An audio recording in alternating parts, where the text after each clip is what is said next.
Welcome students in this new video. आज हम पढ़ेंगे अबाउट ओजोन लेयर।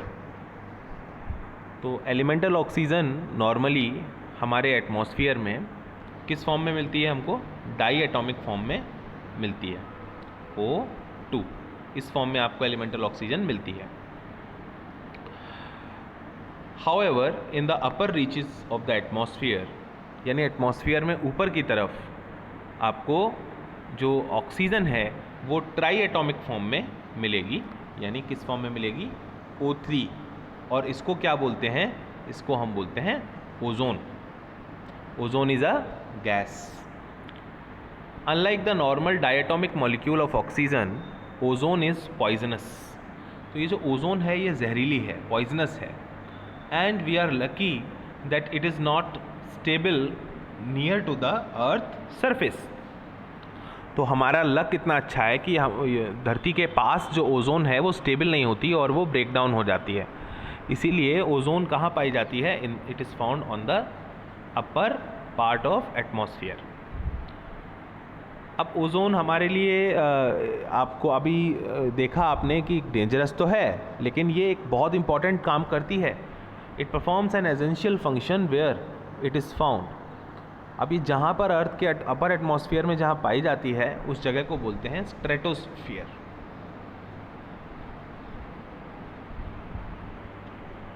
स्ट्रेटोस्फियर। तो स्ट्रेटोस्फियर में ये बहुत इंपॉर्टेंट काम करती है। It absorbs the harmful radiations from the sun. तो सूरज से आने वाली जो हार्मफुल रेडिएशंस हैं उनको ये एब्जॉर्ब करती है। And this prevents those harmful radiations from reaching the surface of earth where they may damage many forms of life. तो ऐसा होने से जो हमारी धरती पर जो हार्मफुल रेडिएशंस आ सकते थे वो नहीं आएंगे और जो लाइफ फॉर्म्स हैं वो आराम से रह सकते हैं। Recently it was discovered that this ozone layer was getting depleted. तो अब कुछ साल पहले ये पता चला था कि जो ओजोन लेयर है, जो हमारे धरती के ऊपर एक लेयर बनी हुई है, एक कवर का काम करती है, वह धीरे धीरे डिप्लीट हो रही है, यानी डिग्रेड हो रही है। बहुत सारे मैनमेड कंपाउंड्स हैं जिन्हें हम, जैसे हम क्लोरोफ्लोरोकार्बन्स की बात करें, CFC का मतलब क्या है? क्लोरोफ्लोरोकार्बन्स। तो क्लोरोफ्लोरोकार्बन्स जो होते हैं they are degrading the upper layer of the atmosphere. तो वहाँ पर जो ओजोन है जो अपर लेयर में है उसको डिग्रेड करने का काम ये कर रहे हैं। अब क्लोरोफ्लोरोकार्बन में क्या क्या है? इसमें देखो क्लोरीन और फ्लोरीन दोनों हैं। कार्बन के साथ क्लोरीन फ्लोरीन दोनों हैं, जैसे CCl2F2।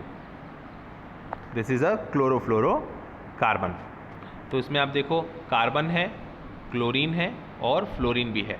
अब ये क्लोरोफ्लोरोकार्बन्स जो हैं जब ये अपर एटमॉस्फेयर में जाते हैं तो ये ओजोन को डिग्रेड करने का काम कर देते हैं, क्योंकि जो क्लोरीन होता है क्लोरोफ्लोरोकार्बन्स का वही ओजोन को डिग्रेड करता है। तो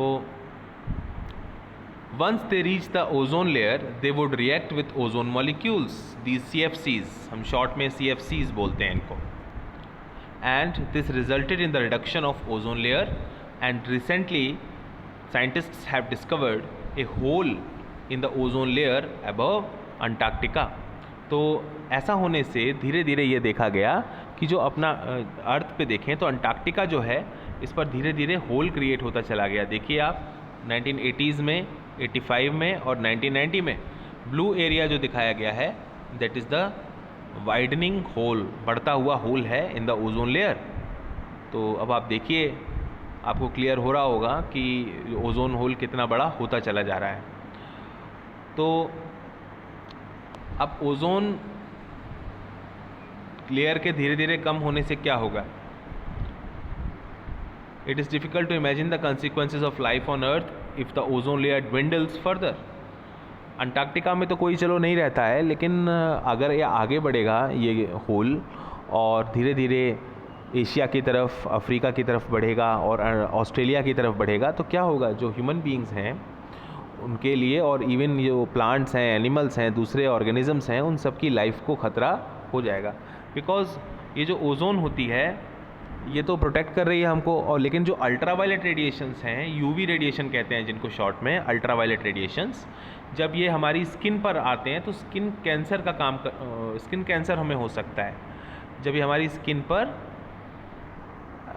पड़ते हैं तो हमें धीरे धीरे, अगर हम यूवी रेडिएशंस के प्रभाव में आते चले जाएंगे और हम बार बार इसको एब्जॉर्ब करेंगे तो हमें स्किन कैंसर हो सकता है। इसके अलावा कैटरैक्ट भी हो सकता है, यानी मोतियाबिंद कहते हैं जिसको, है ना। तो ये सब चीज़ें हैं जो बहुत हमारे लिए डेंजरस हैं। प्लांट्स में क्या हो सकता है? Reduction in photosynthesis, reduction in photosynthesis. और सोचिए आप, फोटोसिंथेसिस कम हो गया धरती पर बड़े एरिया पर, आप देखें तो अगर फोटोसिंथेसिस कम हो गया तो क्या होगा? कार्बन फिक्सेशन कम हो जाएगा, कार्बन फिक्सेशन। और अगर कार्बन फिक्सेशन कम हो जाएगा, तो क्या होगा? CO2 level will rise, and फिर CO2 लेवल बढ़ेगा तो क्या होगा? धीरे धीरे आप देखेंगे ग्लोबल वार्मिंग होगी। तो बहुत सारी चीज़ें आपस में रिलेटेड हैं। तो इसीलिए इस ओजोन होल को बढ़ने से रोकना हमारे लिए एक इम्पॉर्टेंट काम है, ठीक है ना। तो अभी इस चैप्टर में इतना ही पढ़ेंगे हम, ठीक है। Thank you students.